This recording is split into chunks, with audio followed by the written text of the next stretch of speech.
Stargate, a novel by Dean Devlin and Roland Emmerich. Chapter 6, Bingo.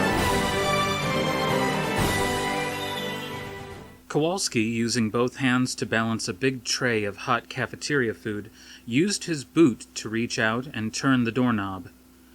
It took him a couple of tries to get it open. Inside, Verdi's Egyptian opera Aida was screaming through Daniel's boombox at full volume. Without spilling a drop, he pushed backward into the room, but when the door closed, he knew he was in trouble. The lights were out, and the room was pitch black inside. Over the last 12 days, Daniel had managed to make this vast office just as cluttered and messy as his apartment in LA had been. The more frustrated he got about not being able to translate the outer ring of hieroglyphs, the worse the room became. Kowalski, really concentrating now on not dropping the hot food, knew better than to try stumbling around in the chaos. "Jackson? Hey, Jackson! Dinner! Turn on the lights, man!" The music went dead in mid-crescendo. A moment later, the lights clicked on, in front of where the coverstone was mounted to the wall. The Marines on the staff had built Daniel a 2-story scaffold set on wheels so he could study the beast up close and personal. On the upper plank of the scaffold, all that was visible was Daniel's hand holding a remote control. "Good morning, Lieutenant," came the voice. "It's almost 8 p.m., Kowalski growled. Over the last several days, he had come to consider Daniel a royal pain in the butt. With more than a little disgust, he asked, "Why don't you clean this place up a little?" "That information is classified." Give it a rest, Professor." Kowalski brushed away a pile of potato chip bags and candy bar wrappers, creating a space to set down the tray. He told Daniel that he was going into town and asked whether there was anything he needed. Daniel flipped onto his stomach and dangled his head over the side. "Yeah, could you pick me up a point of reference and maybe some context?" "No, seriously, Kowalski. Just give me 10 minutes alone with the goddamn janitor. I'm sure he knows more about what was under this coverstone than I do." Kowalski sighed a here-we-go-again sigh. "That might be true," he said, knowing that in fact it was. "But the janitorial staff has clearance." "Look, Lieutenant," Daniel's tone got nasty. "You people want me to solve this puzzle for you. You want me to decipher this stone that no one else has been able to read, but you won't give me enough information to do my job." "Have you got a problem with the food around here?" Kowalski asked, picking up Daniel's untouched sloppy joe from lunch and giving it a whiff. "How about this?" Daniel had another one of his bright ideas. "What if someone anonymously slipped an unauthorized copy of a report under my door? They'd never know who it was. They'd never even know I got it. I'd just figure things out, and we could all go home happy." "Jackson, do me a big favor and get off my back. You know I'm under the strictest kind of orders." Daniel winced. He was failing, again, to make even the slightest dent in the armored plate he assumed Kowalski had implanted in his forehead. For him, the military mind was as impenetrable a mystery as the outer ring of hieroglyphs, and both were giving him fits. He sat up on the scaffold. "So, disobey orders." Disobey orders? If Daniel were an enlisted man, Kowalski would already have him on his feet, marching toward the stockade for 30 days of solitary confinement. But he was a civilian, and Kowalski had to take it. The thing that really ticked him off about Daniel wasn't a military issue, it was a human thing. Kowalski was clear in his own mind about the fact that the two of them were not only worlds apart, but that they were working under difficult circumstances. Recognizing this, he had endeavored to conduct himself in a manner that acknowledged and respected their differences. But Daniel, less in control of himself, less grown up, had treated Kowalski more and more condescendingly the more frustrated he became about not being able to decipher the hieroglyphs. Kowalski, aware of his own limitations, knew he was no brain surgeon, but neither was he an idiot. and he didn't appreciate being treated like one. The big soldier shook his head in disgust. It must be hard to always be the smartest guy in the room. Then, after stealing the French fries off Daniel's dinner tray, he headed for the door. The moment the door closed, Daniel started down the scaffold. He had decided that tonight was the night. They weren't going to lock him in a room with the world's greatest decipherment toys and the most interesting archaeological problem of his generation, then deny him the crucial information he needed to solve it. He grabbed the empty coffee pot and headed down the hallway. From his desk post, the night guard, Higgins, glanced up at Daniel. "What's up, Doc?" "How's it hanging, Higgins?" Daniel faked a yawn and shuffled past the guard toward the water supply. But once he was around the corner, Daniel broke into a jog. He ran down the hall to Colonel O'Neill's office. From the pocket of his wrinkled blue Oxford button-down, he produced a fingernail clipper and went to work on the electronic keypad guarding O'Neill's door. After he'd jimmied the housing off, he turned out the nail file blade and laid it across the switching mechanism, short-circuiting the contraption as it exploded with a small electric pop. His heart pounding like a drum, Daniel reached for the knob, opened the door, and stepped inside. There, now he'd done it. Destruction of government property. There was no turning back now. He closed the door behind him. The office felt about as cozy as the vice principal's office at Daniel's junior high school. There was an unpadded steel chair behind the utilitarian steel desk. On the desk, O'Neill's computer was in screensaver, generating a lava lamp-like psychedelic pattern. Daniel opened the tall filing cabinets in the corner, but except for some local phone books, they were completely empty. Next to the cabinets, set into the wall, was a heavy 3-foot combination safe. Daniel's nail clippers were no match, so he moved to the desk and sat down. A quick search of the desk offered next to nothing. There were neatly arranged office supplies, a picture of O'Neill with his wife and son in one of those unbreakable frames, and a Bible in the bottom drawer that probably came with the desk. Had O'Neill predicted Daniel's break-in and systematically removed all clues from the office, or was he as uncomfortable and as empty with himself as he was with others? Down to his last hope, Daniel hit the spacebar on the computer, displaying the main menu. He typed in the word query, and the computer showed him a list of options. He moved down to personnel and told the machine to search O'Neill, Jack, Colonel. The words, "Please wait," flashed up at him. The computer in Daniel's room was a prototype 586, while O'Neill's machine was something the Flintstones might have had around the house. Impatiently, he scanned the walls for more clues. There was a map of the United States, a chart of the stars in the northern and southern hemispheres, and a poster called The Metric System. Unfortunately for the burglar, this was the most boring office he had ever set foot inside. That's when he saw the guard, or at least his silhouette, as it rippled over the corrugated pane of frosted glass. Higgins stopped at the damaged keypad, and Daniel held his breath. After a moment, the sentry continued on toward the bathrooms. Daniel estimated he had 2 minutes until he came back. When he looked down, the screen was displaying the following: O'Neill, J., Colonel, retired 2 years, returned active duty 1 month. Strange. What was important enough about the cover stones to bring O'Neill out of retirement? And why him? What was it about O'Neill that made the brain trust at General West's office think he was especially qualified for the job? Daniel queried the computer several more times, but each time the only response was classified, access denied. For a mind like Daniel's, one that thrived on the inflow of fresh information, those were about the most frustrating words he could imagine. At last, he sunk back in the chair and gave up. Tomorrow, they would come to his office and, at the very least, fire him. At worst, they'd... He didn't even want to think about all the legal trouble he might get into.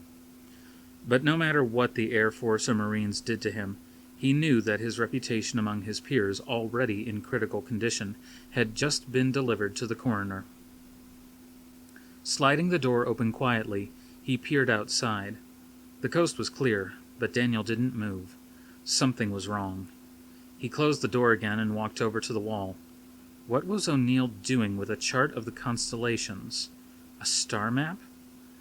1,000,000 years into the sky. He stared at the diagram for a long minute, his mind slowly gaining speed, then racing like an overheated engine until it smashed into the idea. He literally gasped. Not knowing what else to do, he reached up and tore the chart away from its thumbtacks, then hurried out of the office. He was halfway back to his computer before the last slice of closing door light glinted off the empty coffee pot on the desk. The hot white glare of the computer scanner rolled across the hastily cleared tabletop, and over the surface of O'Neill's chart, digitizing its patterns and uploading them into the computer. Chomping unconsciously on a Fifth Avenue bar, Daniel was working like a 6-armed demon. He was in pure concentration mode, leaning over the keyboard. He isolated a few of the major constellations, then went into split screen and began comparing them, one by one, to the mystery glyphs he'd already put on disk. He concentrated his search on Orion because of its visibility from both the northern and southern hemispheres. 2 of the cover stone symbols were close, but no cigar. Daniel leaned back and glanced up at his exquisite 1400 BC statuette, which he'd set atop the computer, his only witness. "Are we on the right track?" She said nothing audible, but Daniel bolted upright in the chair and typed in new parameters, allowing him to turn the constellations like 3-dimensional objects. Almost at once he found a strong similarity between Orion and one of the mysterious symbols from the outer ring. This same symbol also appeared inside the elliptical cartouche at the center of the stone, but the fit wasn't perfect. The lesser stars connected to the star Betelgeuse to form the hunter's bow were absent, and Rigel wasn't connected to Sirius in the traditional way. Those words, "in the traditional way." Daniel stood up, walked across the room to the bookcase, and did something he hadn't done in years. He consulted the work of Professor Budge.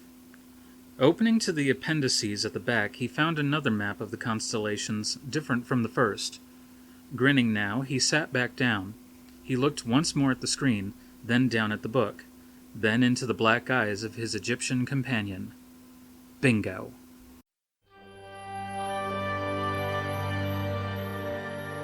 Chapter 7. The Seventh School. Shortly after dawn, on a chilly pine tree morning, a Cadillac limousine from Lowry Air Force Base in Denver passed the checkpoint and moments later slid to a stop outside the gaping mouth of an entrance that the Army Corps of Engineers had cut into the mountain. Several high-ranking officers, hastily gathered from different parts of the country, stepped out of the vehicle and marched across the pavement.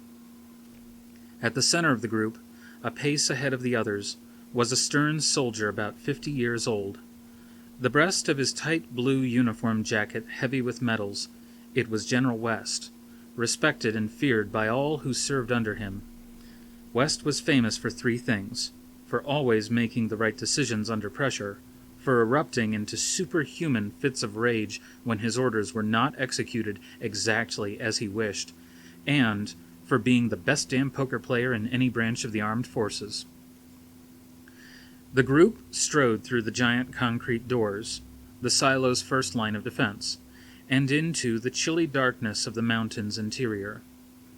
Their hard shoes clicking like hooves on the concrete, they stepped into the waiting elevator platform and made the long trip down. When the doors opened on the 28th floor, O'Neill was waiting for them.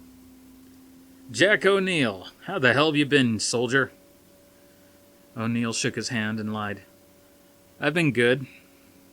West nodded, but he knew it wasn't true. After O'Neill's problems began, he'd started reading every document the Army had with O'Neill's name on it, especially the psychological status reports coming out of the Veterans Hospital. For 2 years, West had been waiting for just the right time to use him again. This was the perfect mission. "How about Sarah?" the general asked. My men said she acted a little nervous. O'Neill was cagey. Some days are better than others, but she's getting better.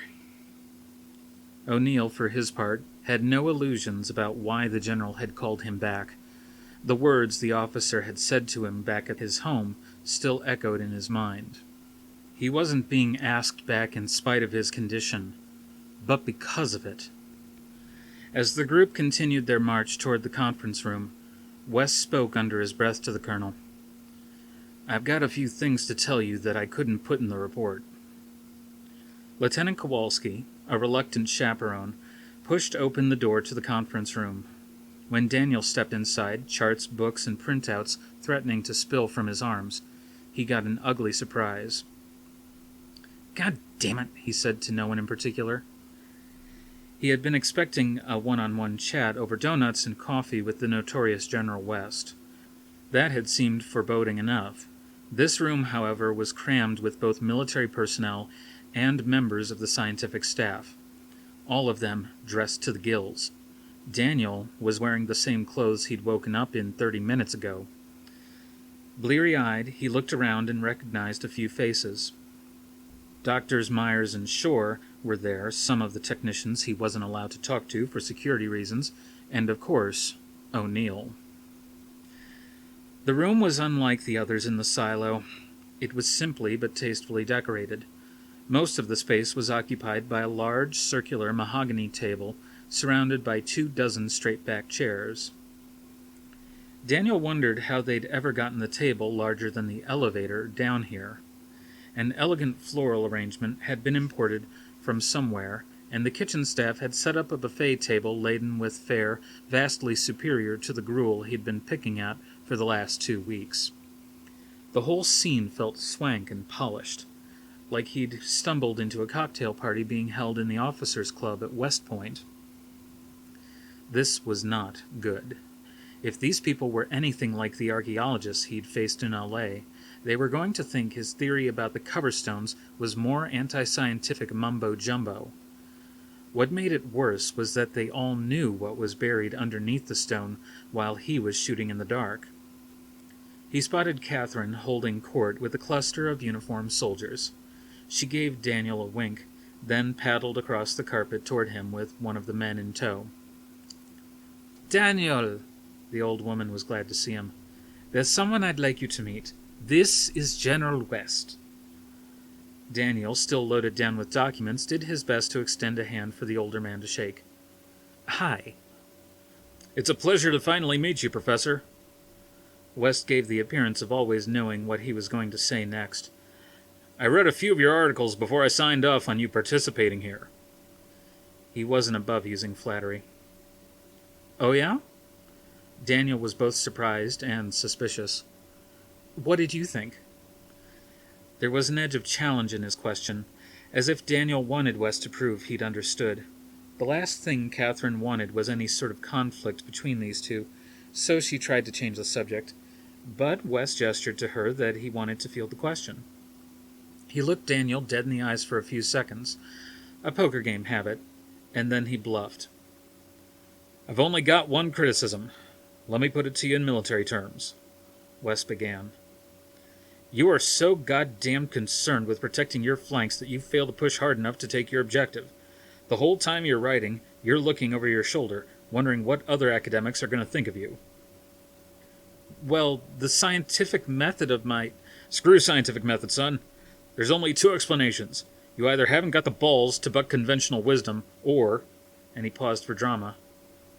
The conventional wisdom is right, and you're just plain old crazy. Let's find out which one it is. The general turned to Catherine and apologized for his language. Then he yelled to the crowd, All right, everybody, we've come a long way to hear this. Let's get down to it and see what this young man has for us. Daniel went to the front of the room and stood with his back to a wall-sized chalkboard. He looked around the room, smiling at everyone as if this were the first morning of a new semester. Any time you're ready, West said sourly. Oh, right, okay. I brought some stuff, some handouts. I didn't know there were going to be so many people here, so you'll have to share. West took one of the rolled photocopies without taking his eyes off Daniel. When the room was quiet, his explanation began. Okay, obviously what we're looking at is a picture of the cover stones. On the outer rack are the symbols which we assumed were words to be translated. Could you move that stuff? Daniel unfurled the same large star map he had procured 2 nights earlier. Spreading it out across the table while he was doing so, he stole a glance at O'Neill but received no reaction. Circling one of the constellations, he went on with his lecture. This is the star constellation Orion, he announced, and although drawn slightly differently, it matches this symbol on the tablets, the cover stone. These symbols weren't fragments of an unknown language. They are instead a catalog of the constellations. Excuse me, Professor, began the irksome Dr. Myers, but couldn't that symbol just as well stand for the constellation Bootes? Or Cepheus, or even Puppis? Asked Dr. Shore. They're all more or less the same shape. Daniel smiled. Their questions gave him a chance to show off a little. Rummaging through his pile of documents, he found Budge's thick book, and as he flipped through it, he explained. Of course, the map I've put up shows the Greco-Roman system of organizing the stars into constellations, but the tablets we want to understand were written much earlier, employing the ancient Egyptians' astronomy. Holding the book open for everyone to see, he answered his questioners. In the older system, the stars are connected in a slightly simpler way. Look at Betelgeuse, the brightest star in Orion as it appears on this older map, he said, pointing to the book. As you can see, it is identical to the symbol from the tablets. Everyone sitting close enough to see the smaller map had to agree. The 2 shapes were a perfect match. Now, if I'm right, Daniel went on, the cartouche that runs down the middle of the central cover stone organizes these constellation symbols into a unique sequential order, forming an address. An address? Catherine asked. You mean coordinates? Exactly. The centerpiece of the tablets holds the key. Taking a black marking pen out of his pocket, he drew the symbols from the cartouche vertically down the board. When he turned again, he was pleased to see that even Colonel O'Neill was leaning forward, hanging on Daniel's next word. The cartouche is actually a map. What it gives us are the 7 points necessary to chart the course to a given destination. 7 points? Dr. Shore asked. Daniel drew a 3-dimensional cube on the board, then marked each wall of the cube with a dot. Yes, to find a destination in any 3-dimensional space, we need to find 2 points in order to determine the exact height, 2 points for the width, and 2 points for the depth.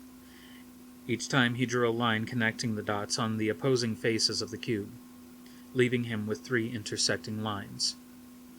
The cartouche gives us those points of reference. General West asked the obvious question. You've got 6 dots, but you said we need 7. Yeah, these 6 symbols pinpoint a destination, but in order to chart a course to a position, we've got to have a point of origin. I hate to bring this up, sniggered the ever-obnoxious Dr. Myers, obviously delighted to do just that. But there are only 6 symbols in the cartouche. Where's the 7th one? Daniel couldn't believe that Myers, of all people, didn't recognize the 7th sign. It would have been simple work to humiliate the vermicular pedant. Instead, Daniel made a game of it. What my esteemed colleague is saying is that to the layman, it appears that there are only 6 symbols. It takes trained Egyptologists like ourselves to recognize the 7th symbol, because the point of origin is not inside the cartouche as we might expect, but down here, below it. Daniel completed his sketch by drawing in the ellipse that surrounded the constellation symbols, and then, with 2 downward strokes, the upside-down Y shape coming off the bottom of the cartouche, the finished drawing looked like a tall oval mirror standing on 2 legs. This symbol at the bottom is the point of origin. It's a picture of the place the tablet was found. Daniel began to draw the glyph on the board. You see, it's two of these funny little guys on either side of the pyramid with a sunbeam directly above it. This is also an ancient hieroglyph for Earth. The sunbeam represents the god Ra. Daniel waited for a comment, a question, anything. Was another audience going to walk out on him in disgust? Everyone stared at the drawing, trying to comprehend the consequences of what he had told them. Since all of them knew what was buried under the cover stone, they knew what the next logical move would be. Predictably, it was Catherine who spoke up first. "He did it," she proclaimed and banged her fist down on the table. Did what? Dr. Myers still had his doubts. "There are no symbols like that on the device," he reminded everyone. "Perhaps there's a hieroglyphic equivalent or some other kind of representation?" What had Daniel just heard? Device? He asked nobody in particular. What device? Dr. Shore winced. She'd just violated the order about passing information to Daniel. She glanced over to Kowalski, who was giving her a dirty look, one that said, "Loose lips sink ships." Catherine got to her feet. She looked first to Colonel O'Neill, and then to General West. "I imagine you'll have to show him. He's the only one who can identify it for us." West looked at O'Neill and pretended to think it over. Actually, he'd made the decision during his chat with Daniel a few minutes before. "Show him." O'Neill nodded to Kowalski, who walked over to the back wall and, folding back a panel, revealed a switch box. He pushed a button, and the entire wall began to slide away, revealing an enormous bay window that looked down and out into a much larger room below. Even before he came to the window to see the contents of the room, Daniel suddenly understood how monstrously large a nuclear missile silo is, converted or not. The whole maze of offices, complete with cafeteria, that had seemed so extensive, was only a small fraction of the total space. The floor of the silo was jammed with sophisticated machinery of various sorts, an extremely high-tech operation, and at the center of this steel landscape of computers and wiring and sensors and steel plankways sat the giant ring itself. The same mysterious contraption that Catherine had seen resurrected over 60 years ago from a dusty grave in the middle of nowhere. Now it seemed to be the central component of a single endless glistening machine. "What the hell is it?" was Daniel's only question. "It's your Stargate," Catherine told him. Daniel felt his mind go white, like this rush of strange information was triggering a mental seizure. The thick ring, more than 3 times his height, had been mounted on a raised steel platform. A wide ramp ran from the floor up to the platform and the mouth of the ring. Now that it was cleaned and polished, there was no mistaking the material for metal. It looked closer to opal, semi-transparent, but gently bending the light around it into several colors at the same time. "You found this thing in Egypt?" Daniel couldn't believe it. He wanted to ask more questions, but he heard General West barking an order. "Take him downstairs and see if he can identify the 7th symbol." When O'Neill moved for the door, West added, "Not you, Colonel. We have to talk." Catherine led Daniel and a dozen curious spectators down a tightly winding circular staircase and into the booth where the handful of technicians who maintained an around-the-clock surveillance became visibly confused by the sudden intrusion of this large tour group into their tranquil workspace. The darkened room struck Daniel as a miniature version of the mission control room in Houston that he'd seen during space launches. It started to dawn on him what this whole project was leading toward. Most of the onlookers crowded around the thick plexiglass observation window. Daniel went to follow them, but Catherine pulled him over to a video screen that showed him a close-up shot of the ring. The camera, out in the silo, was fixed on that section of the ring where the symbol for Scorpio was engraved into the crystalline surface. The camera brought Daniel close enough to appreciate the incredible detailed ornamental carving work that had gone into the ring's construction. He could also see one of the 7 triangular shrouds anchored to the ring's outer edge. Made of pounded gold, each of them housed a large chunk of sculpted quartz. In the greenish cast of the monitor, Catherine suddenly looked small and gnarled. They both took seats in front of the screen as she explained. Even though we didn't realize the symbols on the cover stones were constellations, we knew they matched those symbols you see etched into the device, the Stargate. Our problem was that we never knew about the 7th symbol. Now let's see if you can find it. Mitch, Catherine called one of the technicians over, a sleepy-eyed guy about Daniel's age. His nameplate said he was Special Operator Technician M. Story. Catherine explained what she wanted. No problem. Let's give the wheel a spin, said the technician, who typed a long series of commands into the computer. A few seconds later, Scorpio slid off the screen and was replaced by Norma, and then Serpens Caput. Looking through the plexiglass, Daniel could see the inner part of the Stargate turning like a wheel inside the larger, stationary ring. At the base of the device, a special apparatus had been fitted like a clump around the inner half of the ring. Its motorized rubber wheels were responsible for turning the ring. One by one, the symbols moved across the screen. Libra, Booties, Virgo, Crater. Slowly, the visitors in the booth gravitated toward the monitor to see what was happening. Daniel startled them all by suddenly yelling, "Hold it!" He leaned forward and scrutinized the image on the screen for several seconds. A triangle with a circle perched on top. Slowly, he lifted his black marking pen, to Special Operator Technician Story's dismay, drew the symbol from the cartouche directly over the symbol isolated on the monitor. Clearly, they were the same symbol, just different enough to miss the similarities if you didn't know what you were looking for. "It's Earth!" exclaimed Dr. Shore. "Thalassa," said Myers. "Eureka," Daniel translated.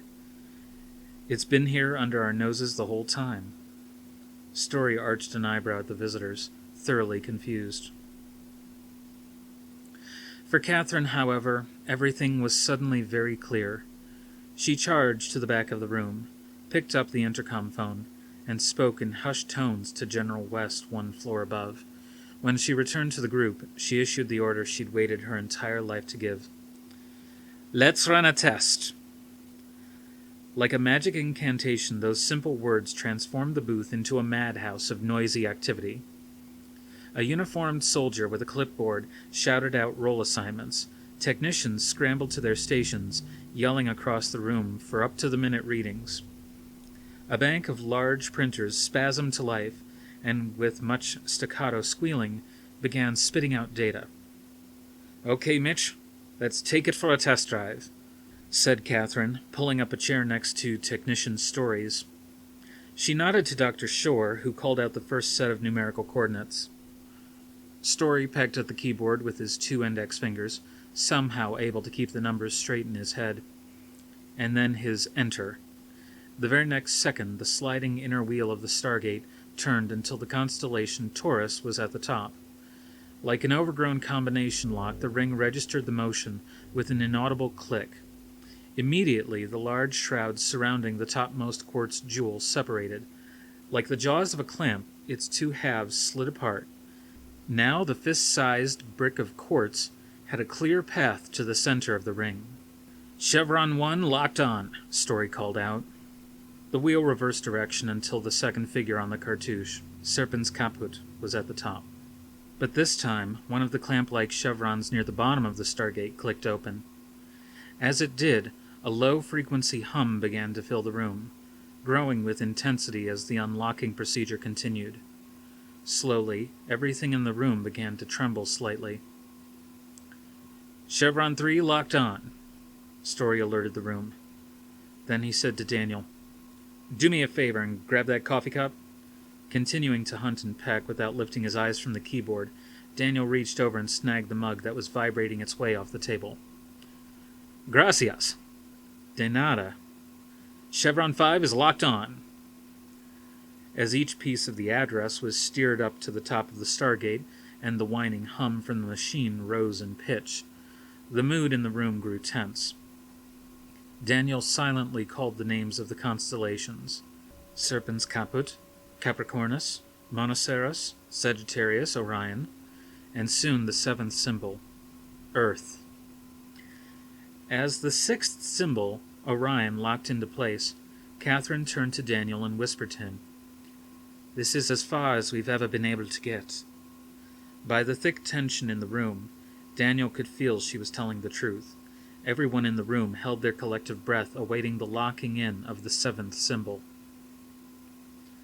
"How did you know what it could do?" Daniel asked. "The ring itself, it's made out of a quartz-like substance unlike any found on Earth. It has remarkable qualities."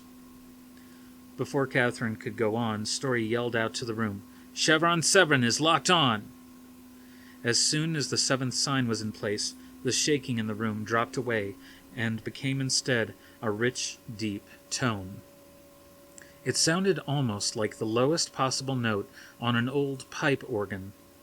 Daniel looked at Catherine, his eyes asking if that was supposed to happen. Before she had a chance to answer, a second note, higher than the first, came pealing through the safety window, filling the booth. The sound had a disturbing effect on Daniel, but he wanted to ask Catherine a question. "Shh!" Her finger to her lip, she closed her eyes, saying, "Listen to it." Daniel listened as a third note sounded, and a fourth, each one at a slightly higher frequency. The strange thing was that each note was so distinct from the others, even though they blended together. Then he understood, and by the time the seventh and final tone sounded, he was smiling. The ring had built a single self-harmonizing note far more complex than Daniel, a classical music aficionado, had ever imagined possible. It wasn't music, but it was beautiful. Then something much stranger began to happen. Like watery snakes drawn into the air by a charmer's song, 7 streams of light came out of the quartz gems stationed around the front of the Stargate. Akin to lasers, but obviously obeying different laws of physics, the light came pouring toward the center of the ring, literally pouring as if someone had turned on a series of garden hoses, and liquid light came spouting out of them. The light pouring upward from the bottom gems behaved no differently than the ones coming from the sides or the top. Somewhat like bright liquid ropes, they all dangled toward the center in a random twisting dance before dissipating into thin air. "Trey, cool," Story gasped. Catherine and Daniel both looked at him in agreement, then at each other, speechless. As the tendrils of light grew in length, they grabbed onto each other and quickly began to spread until they formed a thin pool. A solid, shimmering surface, like a thin sheet of mercury, stretched over the empty center of the ring. The gentle beauty of the image, along with the strange harmony of the tone, sent a wave of euphoria through the men and women in the booth. Everyone was turning to confirm the feeling, smiling at the others. But a second later the mood changed dramatically. The mirage gained mass, and started sloshing back and forth like a thick slab of turbulent water. Then it exploded out into the room like a giant windsock suddenly clawing for their faces. Involuntarily everyone jerked backward, some tumbling to the floor. Someone started screaming to turn it off, but before anyone had time to react, the energy was violently sucked back through the ring, and shot out the other side with astonishing, ungodly speed to create the illusion of a tunnel of rushing light or a roaring circular waterfall pouring straight down to hell at 2 million miles an hour. Only this one wasn't pouring down. It was on its side, pointed at the far wall of the silo, and it was plummeting to a place much farther away than hell.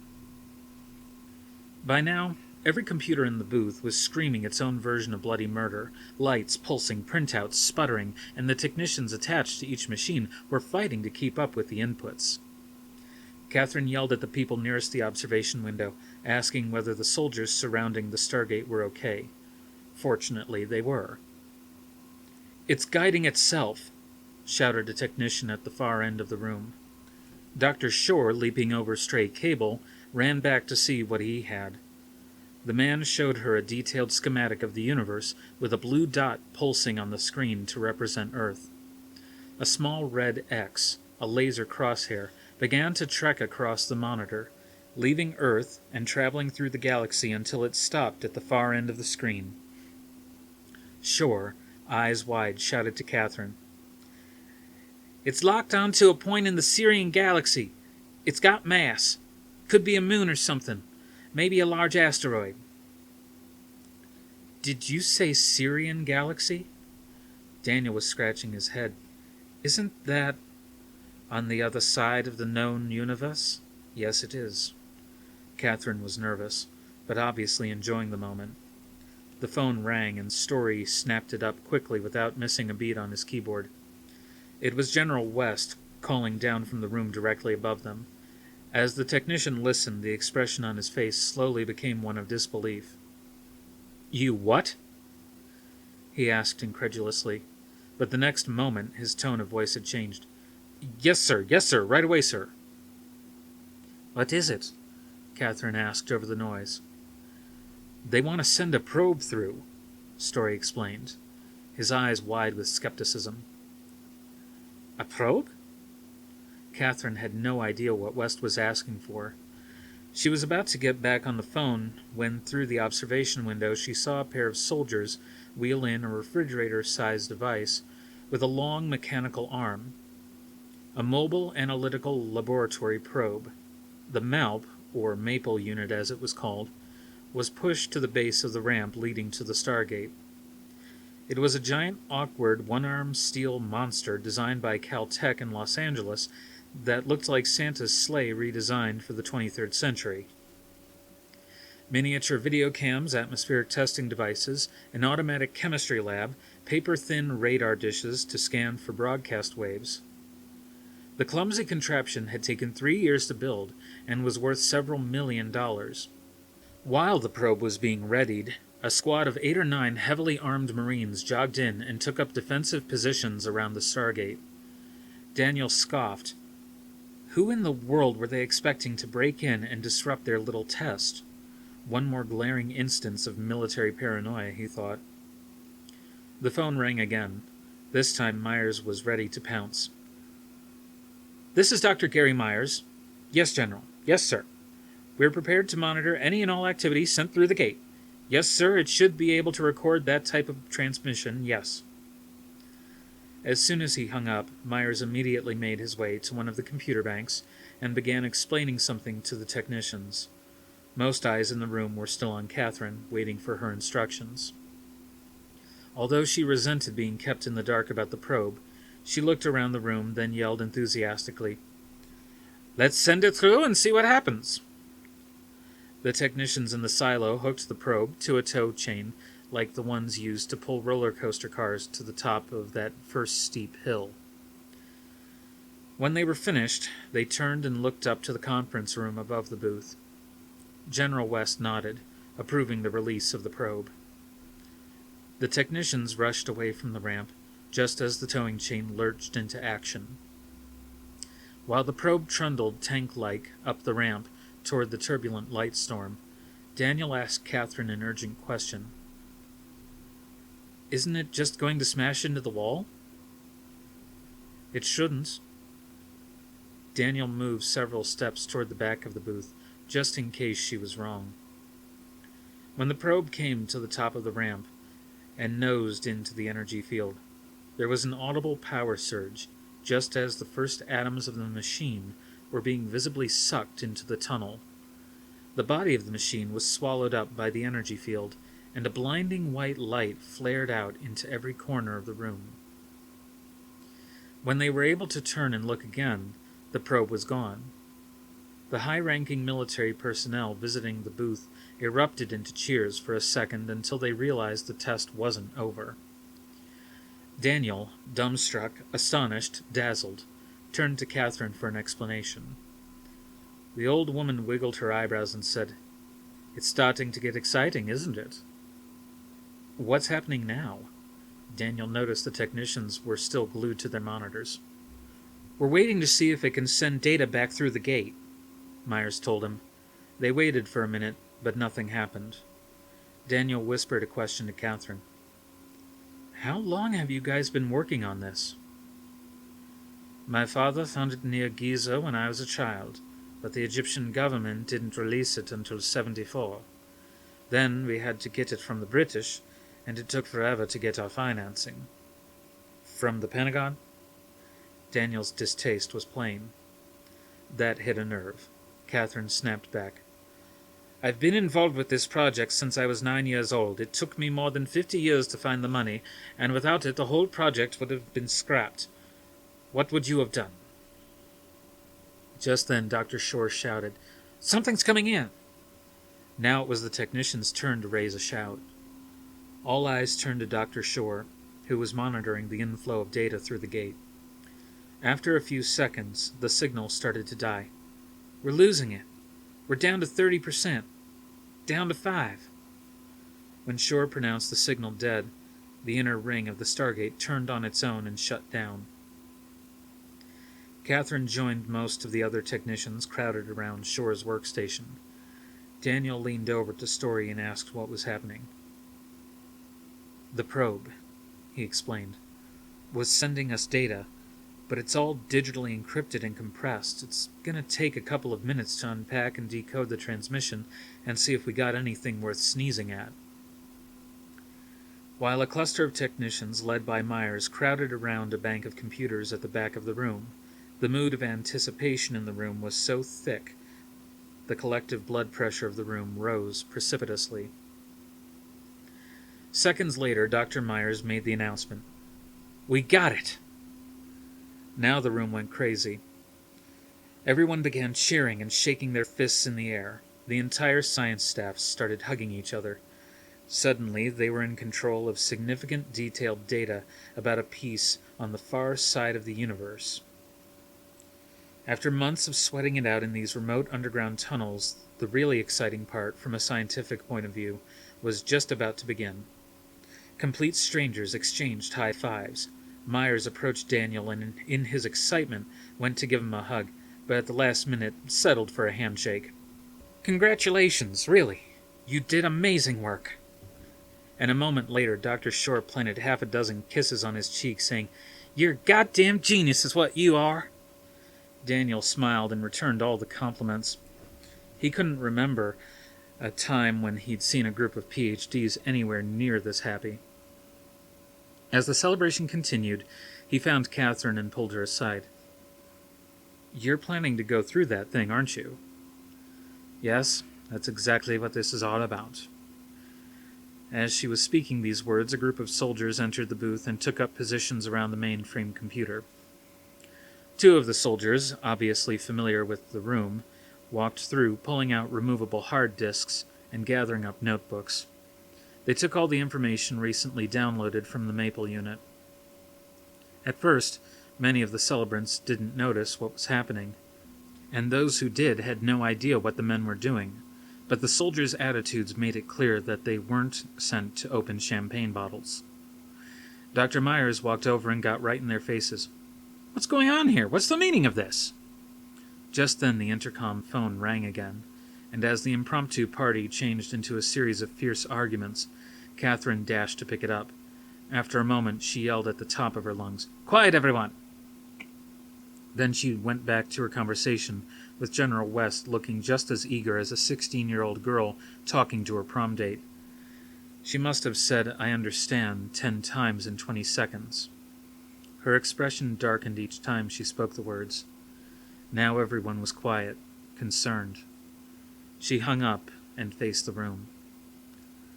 The General says that he's very pleased and that we should all be proud of the work we've done here. He also said that we're all fired. They'll be taking over from here.